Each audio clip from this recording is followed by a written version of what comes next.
If I can have your attention briefly, this is the 30th Annual Administrative Law Conference, sponsored by the Duke Law Journal. I've been here myself almost 30 years, and so I think I have at least known about almost all of them. None, I can say, in the past, I think, has offered more promise of lasting utility than this conference on a subject which is of the greatest contemporary import, namely the regulation of the Internet, whether there shall be any, and if so, how much. This is a question which those of you who are here, I would guess, probably know far more about than I do, since you're all young and Internet age, and I'm old, and in the position of Moses with respect to the promised land, which is that I may look across the mountain to see it, but do not expect myself to go there. Nonetheless, I do teach a class annually in which, among other things, looking at telecommunications, we ask questions about the regulation and governance of the Internet. And so this is, even for me, an auspicious occasion, and one in which I should be grateful to hear and learn the results. The panelists this morning could not be more distinguished and more suited to the purpose.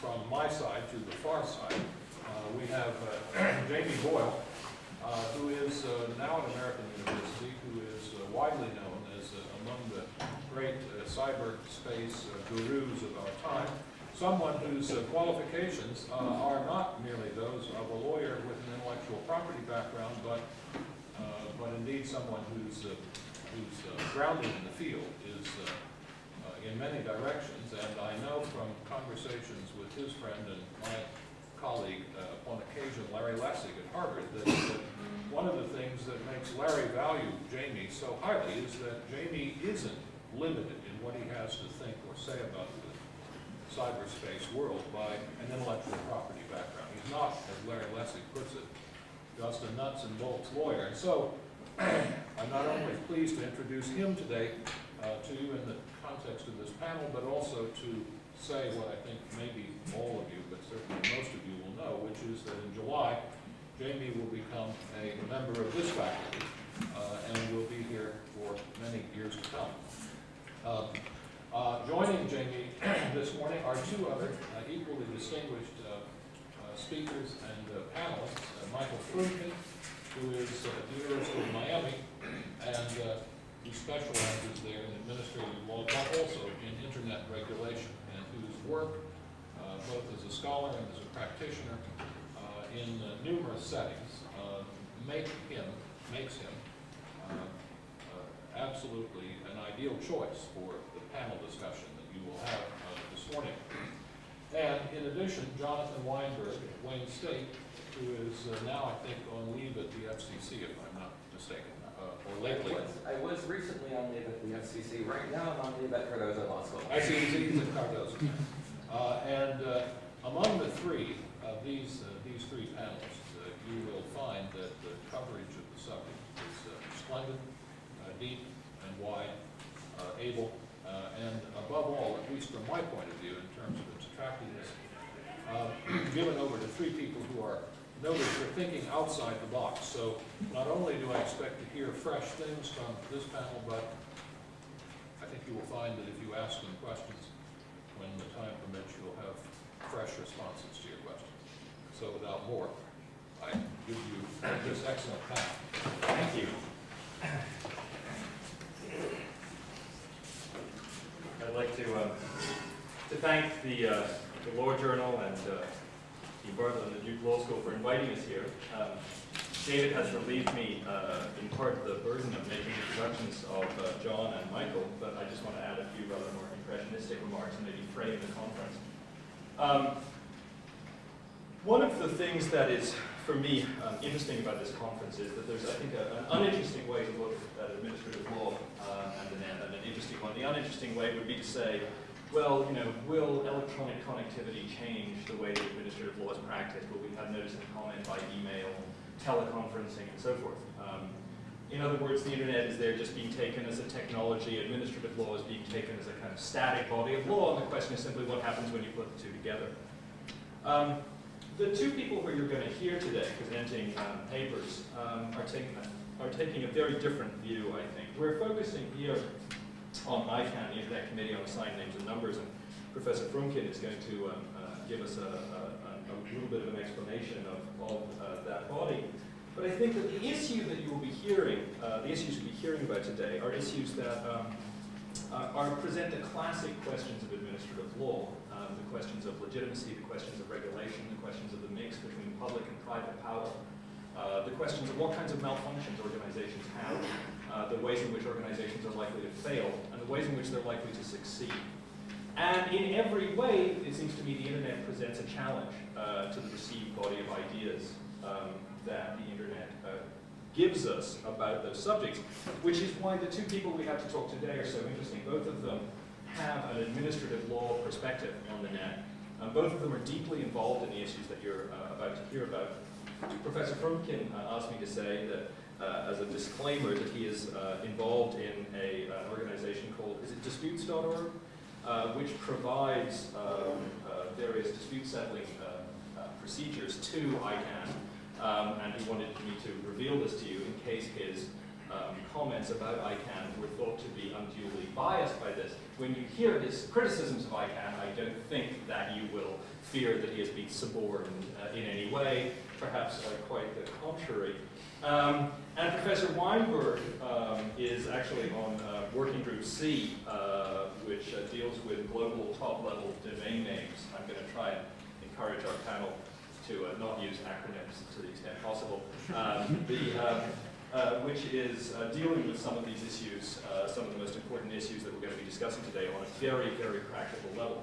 But on the other hand, the other thing that I think is very interesting about both of the presentations here is that while on the one hand these are people who know administrative law and know the net, they're also people who have a much wider perspective. And I'd like to recommend to you in particular to look at the writings of both of these gentlemen, and my own personal favorites. Professor Froomkin wrote a wonderful piece on cryptography some time ago called The Metaphor is the Key. And Professor Weinberg's, it's hard to pick one from among them, but he has a piece on basically filtering and rating on the net, called Rating the Net, which I think is probably the seminal piece on how regulation of the net through software and hardware might take place and what it might look like. So I encourage you to look at their works more generally. So now, without further ado, Professor Froomkin. I'm humbled. I'm humbled by the introduction and also by what I now realize was a tremendous mistake, which is to title the paper with an acronym. The paper that borrows the Britishism, Quangos, quasi-autonomous, non-governmental organizations in cyberspace, and specifically probably the plural doesn't belong there because the talk is in fact about one, ICANN, the Internet Corporation for Assigned Names and Numbers. Theoretically, when I push this button, something's supposed to happen. Right. The origins of the problem. One morning, to make a very long and complex story far more simple than it truly is, but simple enough for our purposes, one morning the United States government woke up and discovered that it had a tiger by the tail. It, through a contract, a very small value contract it had let through the National Science Foundation, somewhat accidentally and probably not really realizing what was going on. Certainly, if they had realized what was going on, they would have written the contracts an awful lot better and administered them an awful lot better than they did in ways I won't go into today. They allowed themselves to be taken to the cleaners. The United States woke up and discovered that it had, through this chain of contracts, control of a vital internet resource, the domain name system and the IP numbering system, really two related resources. The shorthand name for these is another acronym, the IANA function.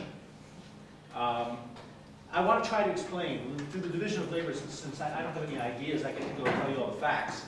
I'm going to try to describe to you a little bit about what these resources mean, what they do, why they're important. We're going to encounter a few acronyms as we do this. One is GTLDs, Global Top-Level Domains. That's the bit to the right of the dot in the internet address, .com, .org, .fr for France. That's because GTLD is .com, .org, .net. It's not organized to a country. A CCTLD is .fr, .uk for a country. Country code top-level domains. CCTLDs tend to have 2 letters. Global top-level domains, which are rare, tend to have 3 letters, except when they have 4. but we don't use them open source, so ignore that. IP numbers, on the other hand, are these sets of 4 numbers separated by dots, which are actually the unique address of a computer on the network, a computer or other resource on the network. The purpose of the domain name system, which are these friendly things like Amazon.com, is to provide a human-friendly way of accessing an indexing system which will produce the IP number, which actually connects you to the resource you want to talk to. So if you want to order a book from Amazon.com, you could either type in the actual number, or you can invoke this indexing function by using the user-friendly alphanumeric mnemonic system, which is the domain name system. Now, this system, as it is currently organized, and there's nothing natural and inevitable about this, it just has a particular architecture, because that's the way the folks who built it, has certain very important characteristics which end up defining a lot of the legal problems. So these are really important. Right? Fact number 1, the system is fundamentally hierarchical. That is to say, there is, if you imagine, a pyramidal structure, which we call a tree structure, right? At the top, at the root, there is one computer someplace, which has one file on it, which has a list. And anybody who owns that machine can change what's on that list. And what happens is there are 11 other computers that at least once a day check to see if that list has changed. And what that list has on it is information about which other machine somewhere in the world has the authoritative data for one of the lookup tables that produces this mapping from the alphanumeric strings to the number string. So somewhere there's a machine identified in that top root file which has the authoritative information about the entire .com. Right? It maps Amazon.com to some number. Now, the system is also cached. It would be very hard work for one machine to handle all the requests for all the .com hits that happen every minute, every hour, every day.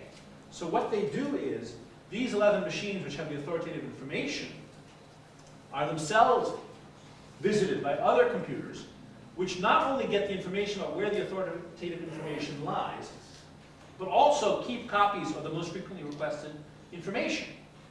So if you're running AOL, for example, you don't keep running up and down the tree to find out where the authoritative information is for Amazon.com or even Amazon.co.uk. You probably keep that information, the mapping from that letter string to the IP number, on your local machine in a cache. And indeed, as you send if you don't have the information in the cache, if the user wants to visit a site that is not sufficiently popular, that it doesn't happen to be in your cache, you send a query up the tree, and along each step it asks, hey, is the information I want here? So very few of the requests go all the way up, because they find the information on the way. If they go all the way up, they then are sent, right, going all the way up sends you to the machine which has the data, and then you get the data from there, and then it comes back. That's why sometimes connects take a long, it's trying to connect to the server. That takes a long time sometimes if it has to go way up the tree.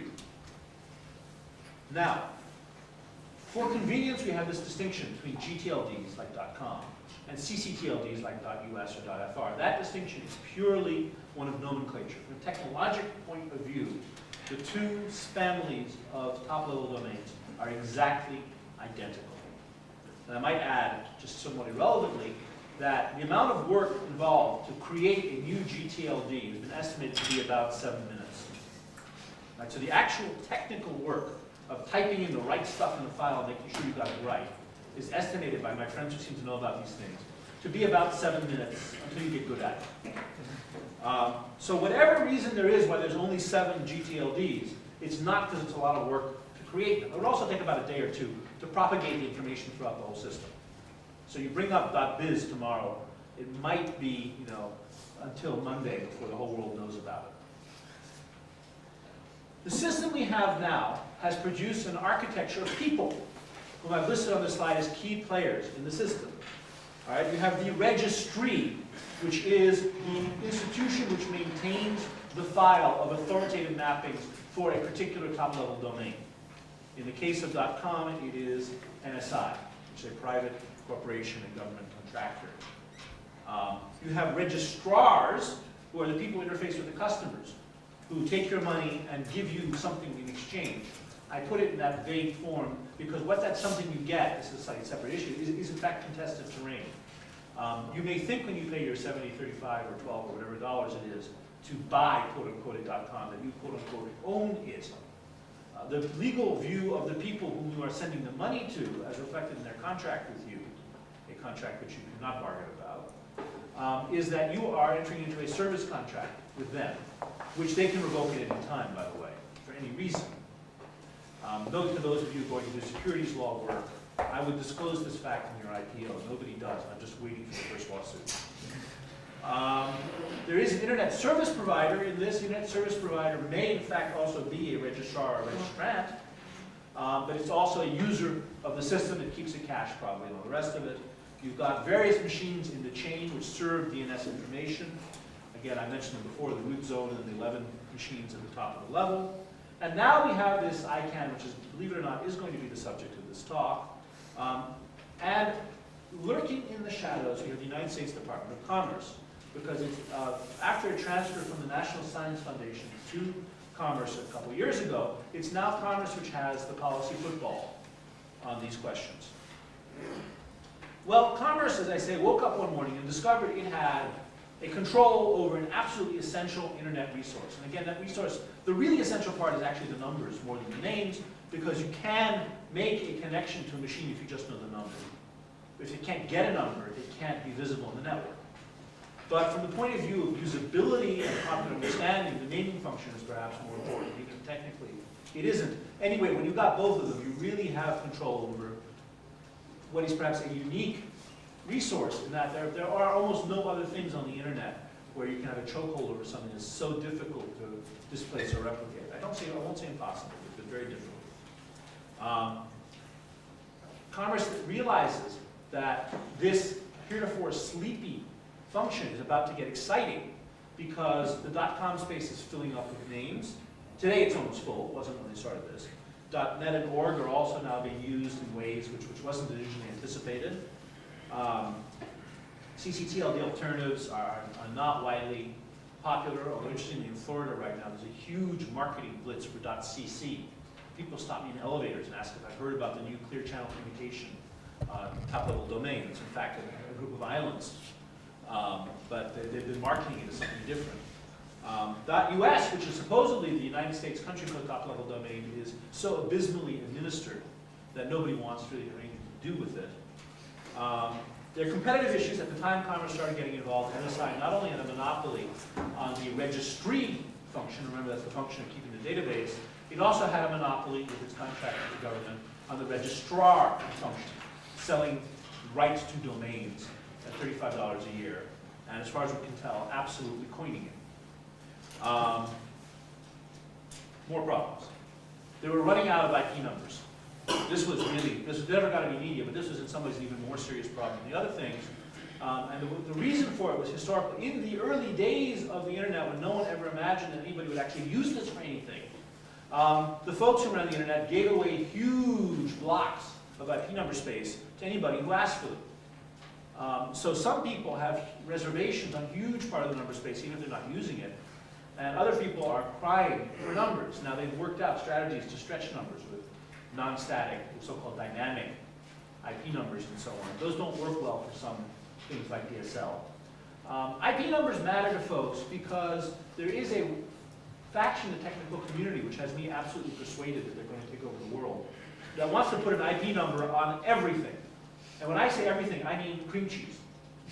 I mean everything in your refrigerator will have an IP number, and it will talk to the fridge.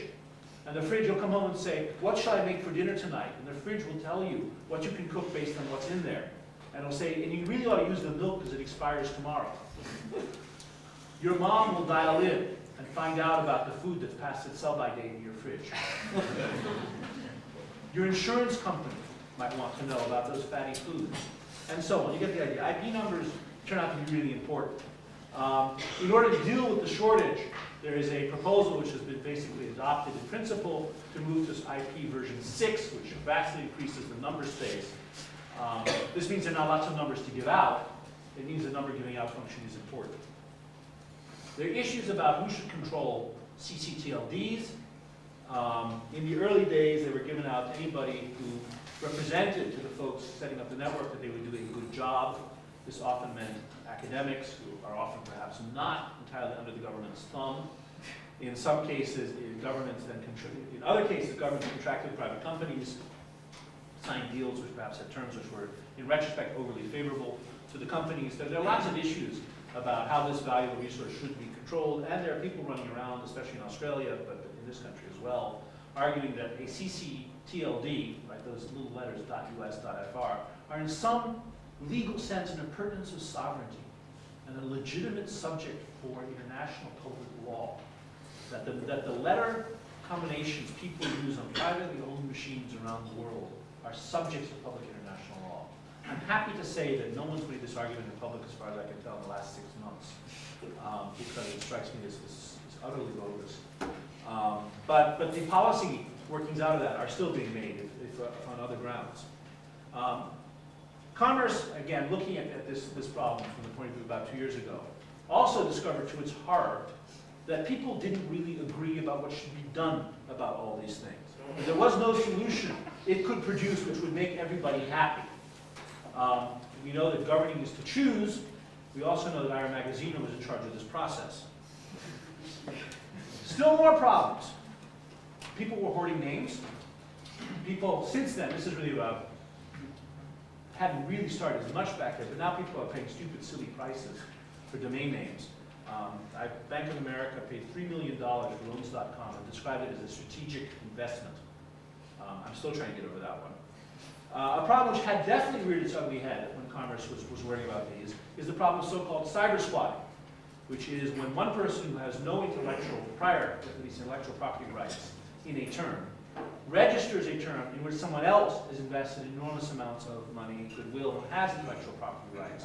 If I went out and registered Exxon.com, right, which is a coined term, and Exxon has never been my nickname. Nobody said, oh, there are those little Exxon. Not to your face.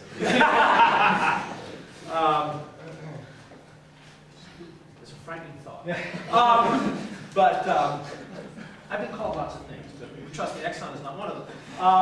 And intellectual property interests are very, very concerned about this. I mean, very powerful, important, intelligent, articulate, convincing people go around to Commerce and lots of other places telling very persuasive sob stories about how, when they manage lots of brands, the management costs and the settlement costs of dealing with these bogus claims are just causing them major headaches that they don't deserve. So Ira has a solution. Since his first solution turns out not to win universal acceptance in the so-called green paper, he comes up with the answer. Dump the hot potato. Privatize. Right? After all, it's not the internet the place in which we should not have regulation, in which we should have control by the users, in which the community itself spontaneously reaches appropriate solutions.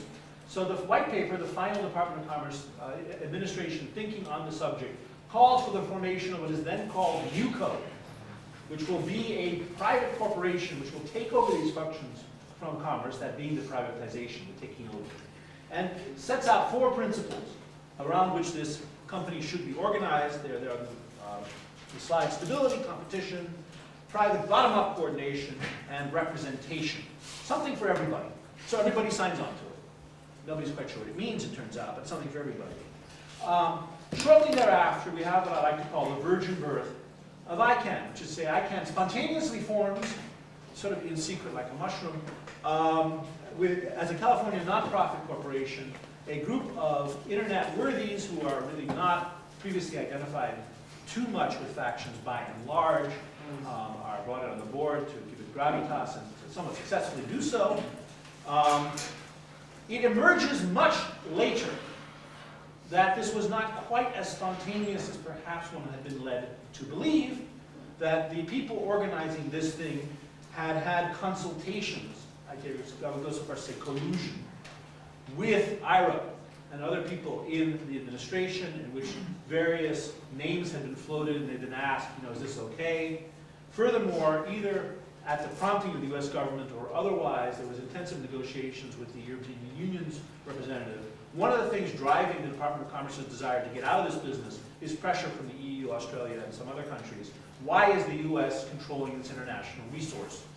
And for reasons which continue to escape me, the United States decides to be a good citizen about this. With all the things to pick. Nevertheless, the ICANN proposal is not the only proposal on the table. Other proposals from two other private groups are also on the table. And again, in an effort to sort of broker consensus, because this was supposed to be the solution that made everybody happy, the Department of Commerce requires that ICANN change its proposed bylaws in certain material ways, in particular to increase the amount of representation from a public, undefined membership. The idea of how you figure out what a membership is punted. But after those changes are made, the Department of Commerce rejects the alternate proposals and picks the one they always wanted. Well, the first question this should raise to us as administrative lawyers, and here I'm going to be terribly nuts and bolts, so again I am ashamed, is does this story I've just told you, in which a bunch of people acting in cahoots with, if not necessarily under the direction of, important officials in the administration, go off and form a private nonprofit California corporation, which exists solely for the purpose of taking over a function from the US government, and whose entire existence is built around certain contracts it has, ultimately enters into with the government, does that violate the obscure statute known as the Government Corporation Control Act? The Government Corporation Control Act is a post-World War II reform designed to deal with the problem of burgeoning, proliferating government corporations which are destroying congressional accountability. Let me detour for 2 seconds into government corporation law. The problem with corporations is that they usually have a revenue stream.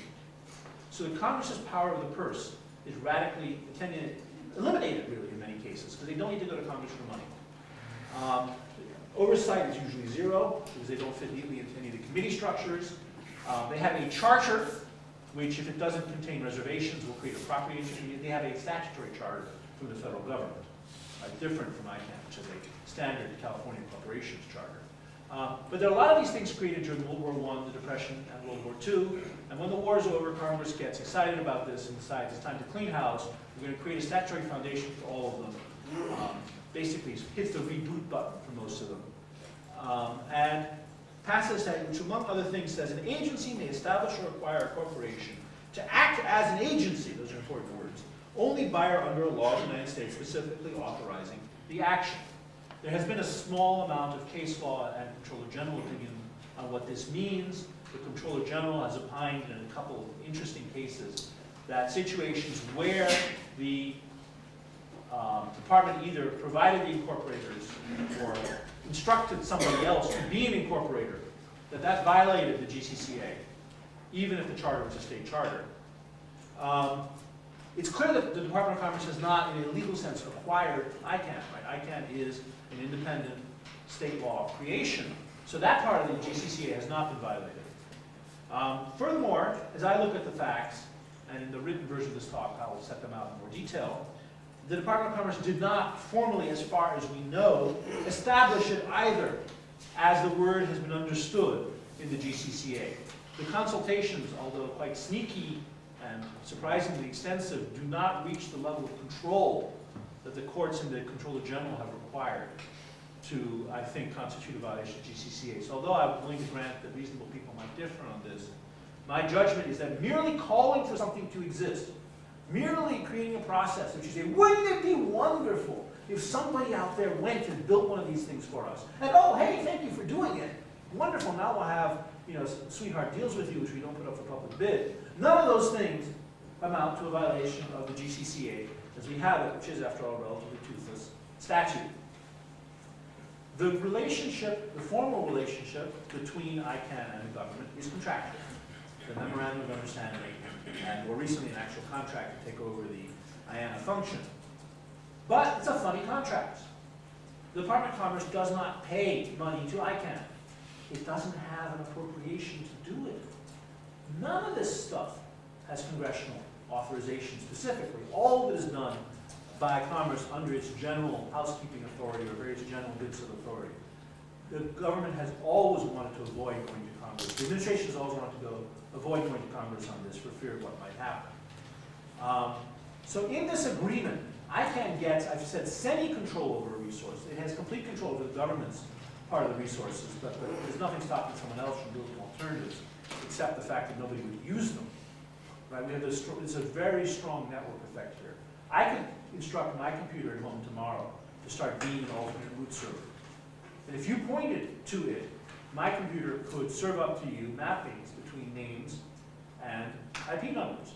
And I could start from scratch. You type in Amazon, I could take you to a comic book character. Trademark issues might get in the way, but certainly no technical reasons why that can't be. Or I could mirror what the legacy root has and add on some other bits. I could create .law and start selling entries in that. Perfectly legal, perfectly technically feasible, but of no interest really, because the odds of all of you pointing to my machine are about 0. First of all, you have to figure out how to do it, which isn't that obvious in a Windows environment. Secondly, if you have a DSL line, you can't do it probably because your internet service provider controls that resource.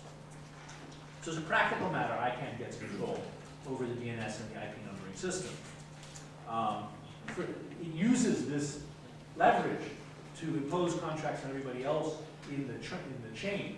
The result being, right now, if you want to go and register a domain name of anybody who has authority to put that name in the ICANN control root, you will be given a contract which has certain standard terms in it, which were dictated to your registrar by ICANN, which the registrar itself may not, due to its contractual obligations, modify.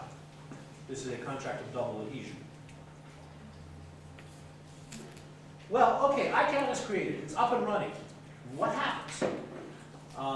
Although some of us had read the original understandings to say that the initial board would mostly be concerned with picking its successor, there's no question that it's devoted an enormous amount of energy to actually solving what it saw as policy problems. In the process, it's had to invent procedures.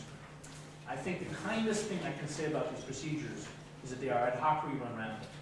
And that really is the kindest thing I can say. They really have none of the traditional administrative law virtues.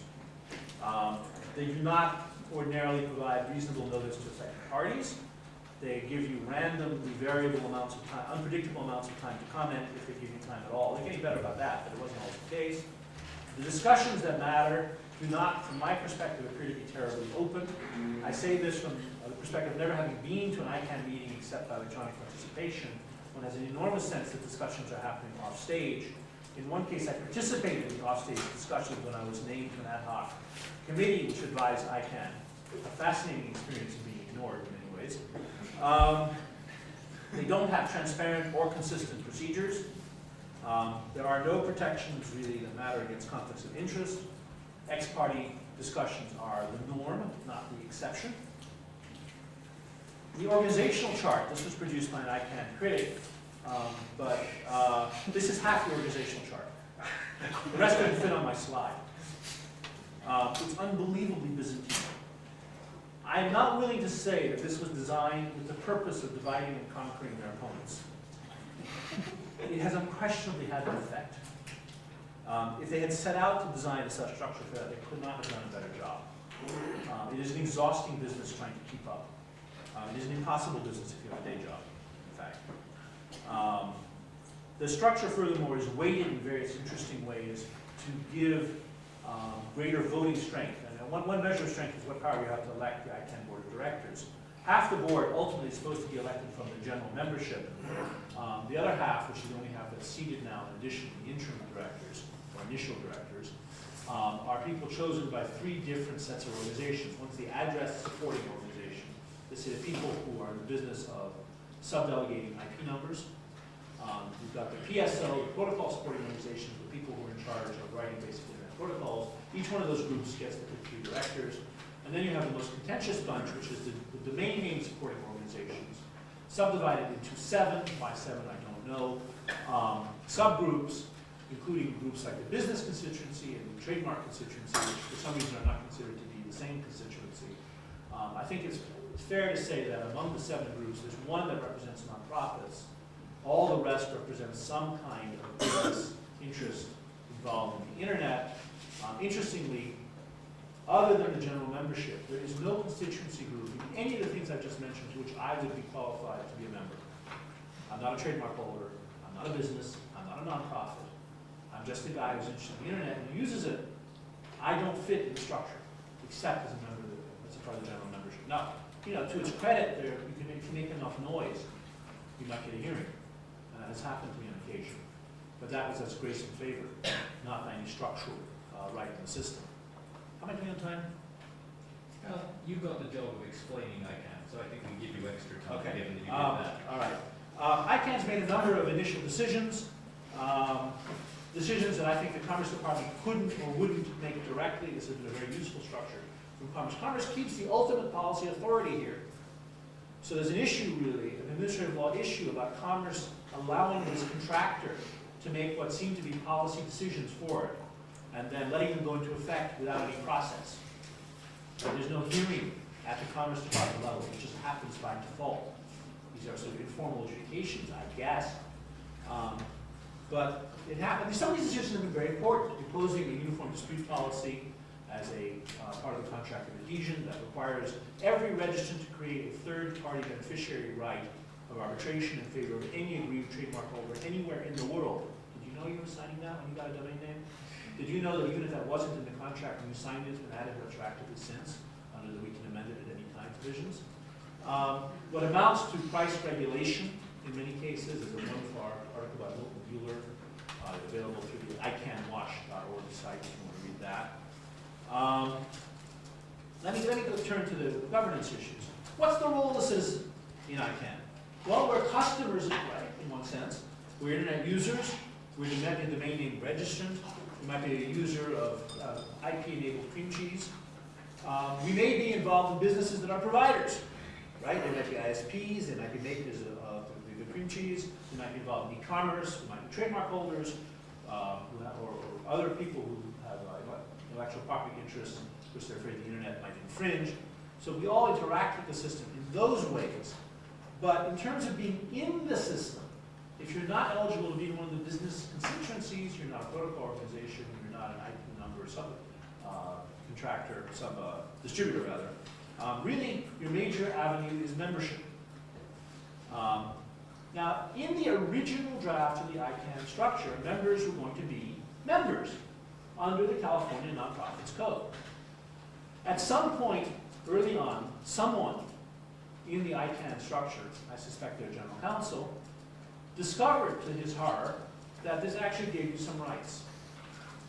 And they became concerned, ostensibly, at least so we were told originally, that kooks would use these rights to gum up the works. Now, this is not as crazy a fear as perhaps I made it sound. The ICANN process, like anything on the internet, it does attract more than its fair share of kooks. I'm involved in one list where, among other things, one of the people appears to have a multiple personality disorder and has created a number of identities, all of whom enthusiastically agree with each other several times an hour. They claim also to belong to an organization. I think the membership keeps fluctuating. I think it was 75,000 or something that nobody's heard of. One day they had a virtual meeting in the Super Bowl, in one of the Dallas Bowl or something, which they weren't there. It was empty that day. But they managed to convince the guys managed to convince all the reporters he exists. It's worse. It's worse. They had a motocross competition. Then a motocross competition. On the other hand, this guy's antics, this is sort of an aside, has produced some very interesting reactions. Don Heath once told me, the head of the Internet Society, that he and a bunch of other people clubbed together to hire a private investigator to find out who this guy was and traced him to a single room occupancy hotel in Texas. There's something slightly uncomfortable about that transaction. At any rate, they decided to revise the bylaws so that members, quote unquote, of ICANN would no longer be members under the California Nonprofit Code. So they wouldn't be able to bring derivative suits. They wouldn't be able to do a bunch of other stuff. And indeed, all they would be able to do now, if you join ICANN, ICANN is now open for membership. The Marco Foundation put up a couple $100,000 to fund a membership study, which is going to be the basis for how ICANN organizes its membership. That study is due to be published, I believe, today. ICANN opened its membership drive last Monday under a set of rules it chose. Draw your own conclusions. The only right that the members will have under the current scheme is to elect a council, which itself will elect board members. So it's an electoral college kind of a system. The rules for the electoral system that we've heard proposed are designed to minimize the powers of minorities. Right? So it turns out that if you have you can get one majority, you can get all the seats, basically. Nevertheless, some people have been going around saying that ICANN is a great model for the future. Right? ICANN is, governments will wither away. Bottom-up coordination, spontaneous organization, a true international cooperation. The board is very international. There's rules designed to force internationalization, far in excess of how internet users are actually distributed today. It's an interesting idea of constituencies and representation. The sort of the motherhood and apple pie version of bottom-up coordination is the IETF, the Internet Engineering Task Force. And in many cases, ICANN has tried to wrap itself in the mantle of that kind of body. People who, like me, believe the IETF is a great thing, unlike me, sometimes also believe ICANN is a great thing, and that more of our life should be organized this way. Other people, slightly perhaps better informed, see ICANN as a great way to make the world safe for e-commerce, and say this is a really good thing. They would never use this word, but I take them to be saying that this is a really great, a really great way to have corporatism. And that's, one vision of what our ICANN is almost institutionalized corporatism.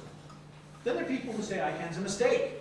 There's always somebody ruining the party. And those people, of whom I guess I'm one, see ICANN as a new way to avoid all accountability for regulatory decisions and see this as a truly frightening precedent for American governance. Right? At least within the four corners of American law, there's something truly disturbing about this precedent and this series of events.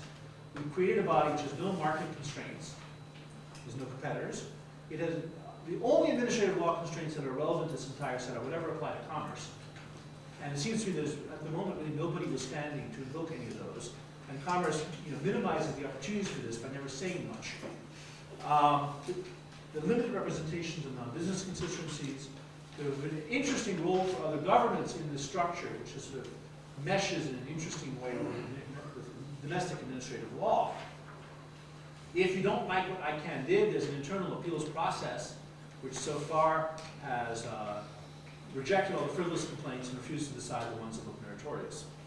I'm not making that up. Right, 5 minutes. There's no FOIA, there's basically no due process. What rights you might have had under the California nonprofit law have now been engineered back to existence. No market constraints, no statutory constraints, because Congress has never legislated on any of this. There are no applicable treaties. And the Commerce Department seems quite pleased with this state of affairs. Well, okay, so you want to get a law professor and write an article saying there's something wrong here. One of the things you've got to do is categorize ICANN. What is it? It says it's a private nonprofit corporation. Should we take that at face value? Or should we, try to look under the hood of it? Well, is it an agency? Clearly not, right? No, it's just there's no statute, precedent doesn't appoint the people. This can't be an agency under the Appointments Clause, and nobody would suggest that it is, although it does seem to be making all the policy choices for something that an agency controls. Is it a federal government corporation? It is not. No federal charter. Is it an advisory committee? This hit me on the plane yesterday. Surely this is an advisory committee. Isn't this a FACA problem? Can't we make the whole thing go away? Turns out that the law is very clear on FACA. If you have a contract, you're not an advisory committee. ICANN has a contract, therefore it's not an advisory committee. Is it a federally funded research and development center? Things that the Defense Department uses all the time to really get private sector think tank help. Probably not, because one thing, it's not part of the Defense Department. But there are some that aren't. In some ways, it's closest to that as a model. But it doesn't appear to be complying with all the relevant parts of the FAR and the regulations. But it's interesting that Congress has at times made rules, passed statutes about the care and feeding of FFRDCs, and this is actually like FFRDCs don't make policy though, and that's the big difference. So it isn't a classic FFRDC either. Is an international organization given the international representation on the board and the heavy advisory role of governments directly. As an aside, if anybody's looking for a great student note, there is this advisory body called the GAC, the Government Advisory Committee, which advises ICANN, to which governments, including ours, send delegates. Ours comes from Commerce, not state, for some reason. These people have engaged in a project which, at least at times, appears to be an attempt to make soft law. It's fascinating to think that a private corporation can create a venue in which governments would send delegates and produce things which might someday have the status of soft law. It's a really neat problem. It's not an administrative law problem, so I won't talk about it. It's a neat problem. Here's another problem. Commerce says it wants to privatize the system. What's actually being privatized? Remember what I told you about how the root works? Supposing one day the Secretary of Commerce stands at this lectern and says, I hereby announce that we are removing ourselves from control of the root system. What then happens? Answer, nothing. Nothing happens. Nothing happens at all. Things just go on like they are.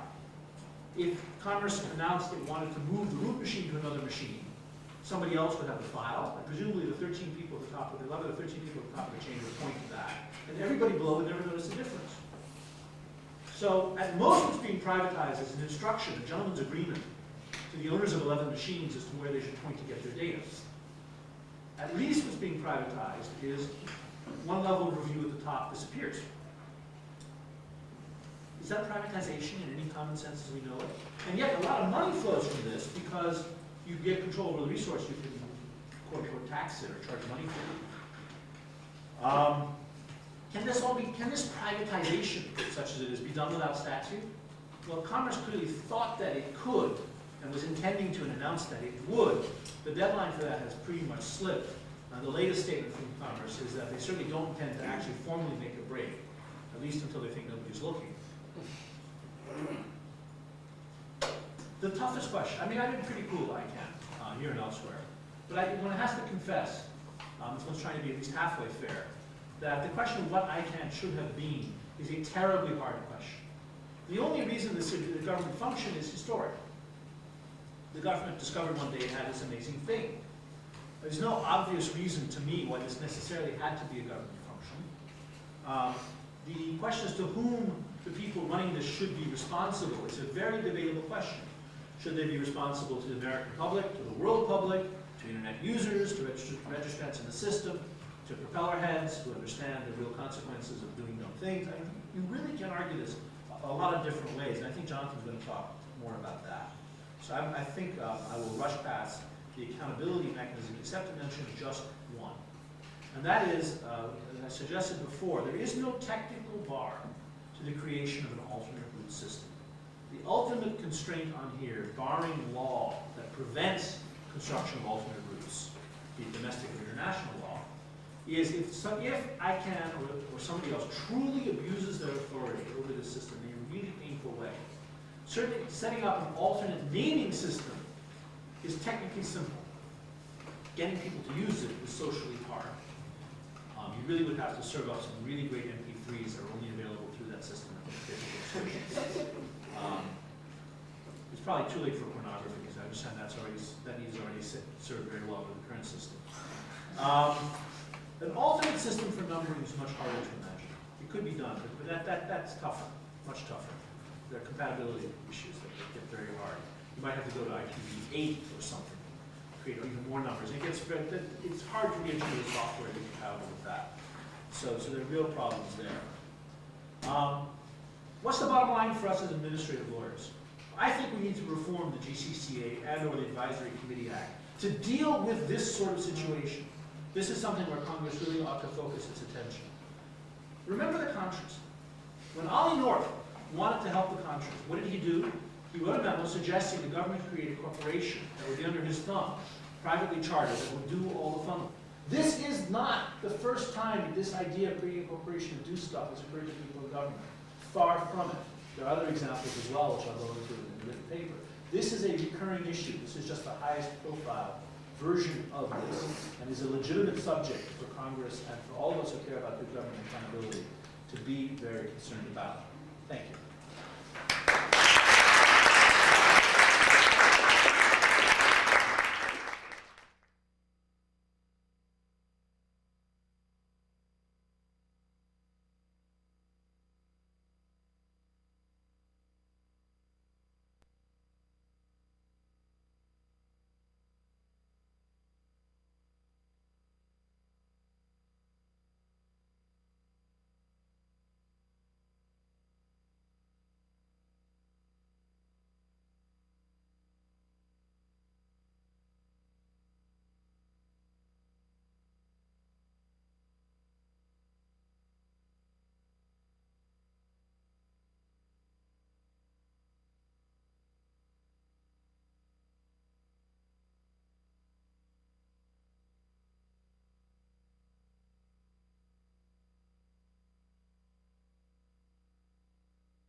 to what extent it did exist. This is something that the Volcker report does not speak much about, probably because it's very difficult to assess the real extent of that. They were more concerned actually about Swiss fiduciaries, attorneys, notaries, or other people acting in a fiduciary capacity than with bank employees. And about fiduciaries, I don't have clear in mind everything that they've said, but what they've said is that they couldn't really come up with very substantial information. And they hope that the other historian committee, which investigates not only the banks, but actually the other professions, will come up with some more information. But I'm afraid this is one of those situations where post factum it's very difficult to know when an account was improperly closed. They've singled out a few of them, but it's not a significant number. Whether there are other, they certainly must have been other, but they didn't have the evidence to find them. And you can do that, or the banks can do that, entirely because they've kept records for 50 years?